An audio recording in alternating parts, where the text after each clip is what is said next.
In Investing 101, one of the reasons why the stock market has been going up at a rapid pace is because of the trading frenzy of everyday people in the market known as retail traders. Some are trading for the very first time. Let's bring in Greg Halter, Director of Research at Carnegie Investment Counsel. Thanks for being here, Greg. Meme stocks are making big runs at times. We're also hearing that retail traders are in the options market buying calls. What are you seeing as you are watching the market? Yes, you are very correct that July was a very good month, and actually this whole year has been a very good month, not just for the S&P, but the NASDAQ, as you know, has been very, very strong. We have seen maybe a return of the meme stocks in some cases. Rubbermaid, I think, is a name that's had just humongous volume the last week or so. The other thing that's really, I think, taken the markets by storm are these zero-day options, which we do not participate in with our firm. But basically, it's a one-day bet on the direction of a particular stock.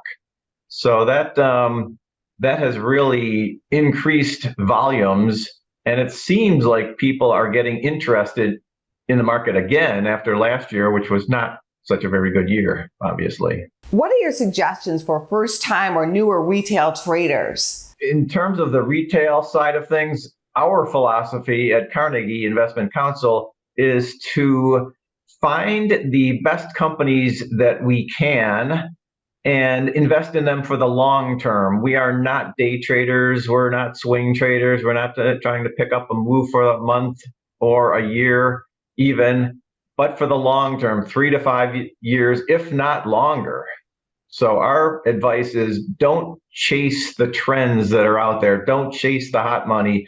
Don't chase the high flyers. Look for the best companies you can find, and generally the stock prices will follow over time. What can happen if people get too wrapped up in trading with what's hot in the market at the moment? Relative to chasing names, usually what happens is the retail gets in at the end when something has already moved up in price rather dramatically.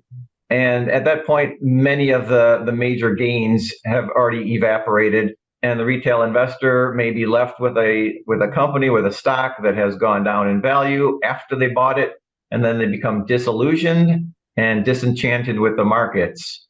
So having that in and out mentality is not the best long-term strategy for someone trying to build wealth over time. What names do you like for the long run? Sure, there's a couple companies, again, not that they're the most inexpensive names, but one thing that we like to do is look at a chart, a stock chart, over 10, 20, 30, even 40 years.